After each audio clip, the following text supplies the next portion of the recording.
Just 30 minutes from now, the Director of National Intelligence, Tulsi Gabbard, and CIA Director John Ratcliffe are set to face the Senate Intelligence Committee for a hearing that had already been scheduled on worldwide threats. But now, undoubtedly, a top focus will be this big intelligence breach we've been reporting on after National Security Advisor Mike Waltz accidentally added a journalist to a highly sensitive group chat on an unsecure messaging app about the military strike in Yemen just before the strike was carried out.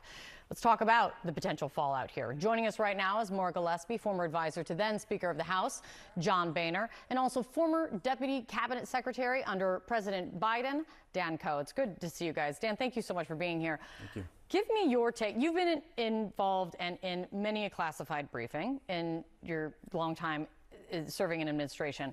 What do you think of where things stand today, which is we now know Donald Trump says he's apparently standing by Mike Waltz, says he's learned a lesson, and the White House now is saying that no classified information was shared. Andy McCabe says that now even ups the danger more of what could happen. Well, as Director McCabe talked about, it should be a public record what they were talking about. So if that is indeed true, then they should just release the transcript to prove what they're saying is correct. And until then, I'm not sure that we should believe them. I think it's also important to take a step back, and Maura can back me on this. Regardless of party, there are some serious things that we take seriously as Americans in terms of treating sensitive data. When you're in the White House, in the Situation Room or elsewhere, you take off all your watches, all your electronics, you leave your phone in a designated place because the information is so sensitive that it could compromise American lives if it were to get out. The fact that the top 18 government officials used an unsecure app to share future battle plans shows a lack of respect for the troops of the country, and that should concern everyone. Well, real quick, Dan, if there is a double standard here that we would be witnessing, what does that do? Does it matter? I think it matters to the 2.9 million people who work at the DoD, who are putting their lives on the line every day, and who look to the Secretary of Defense to set the example of leadership. This is a president who always talked about taking care of troops as his #1 priority. What kind of signal does it send if it seems now there's absolutely no consequences for being cavalier? I think it's also really important to note this was a manned mission. If it were a drone strike, it would still be very, very bad. But this was a manned mission, meaning human lives were in the field. If Jeffrey Goldberg had decided to leak that information, those lives could have been in danger. Maura, some of the fallout you look to, right, is what's the reaction on Capitol Hill. Some Republicans have been critical of this breach. Don Bacon spoke out very clearly against what was done here, saying he would have lost his security clearance for far less than what's been reported. I want to play for you, though, what the current Speaker of the House, Mike Johnson, says about it. What you did see, though, I think, was top-level officials doing their job, doing it well, and executing on a plan with precision. That mission was a success. No one was jeopardized because of it. I think the administration has acknowledged it was a mistake, and they'll tighten up and make sure it doesn't happen again. I don't know what else you can say about that.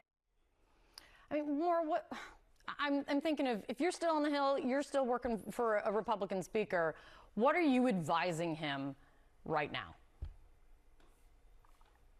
Unfortunately, this to me shows me that someone is not advising him because there's a lack of experience here across the board from the speaker's response right there to those officials who were on that signal chat in the first place. That's inexperience. They're not prepared for the severity of this job and the seriousness of which they are tasked with. And the cavalier response and the dismissiveness of Pete Hegseth, the secretary, when he was first asked about it, is truly appalling. And I think the hypocrisy, and to Dan's point too, you know, not only do you have the hand in your phones and your watches and everything about sensitive information, what Jim Sciutto brought up earlier, my concern about Steve Witkoff, where he was located when these signal chats were happening. He was in Russia. Again, I think it's belittling the American people's intelligence by dismissing this and acting cavalier about something so serious. And I think it's a disservice, you know, from Trump's position, the president, you know, retweeting Elon Musk and just being flippant about the Atlantic and no one reads it. You're basically telling your voters that they're too stupid to understand the severity of the situation, and they should be offended by that. All Americans should be offended, but I think that this is really, really frustrating from a Capitol Hill perspective, but also just an American voter perspective. What is the role, Maura, for Congress here? We've got tons of committees that could have oversight over some of this, since there are so many cabinet secretaries, you know, so many different agencies involved on that chat. What do you think the role of Congress should be?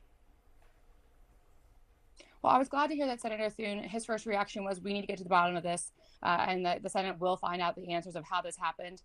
I would also, I believe Senator Wicker also mentioned that he was going to instruct his committee to take a look at this. What needs to happen, and what Speaker Johnson referenced was, he wanted to go ahead and tout the success of the mission.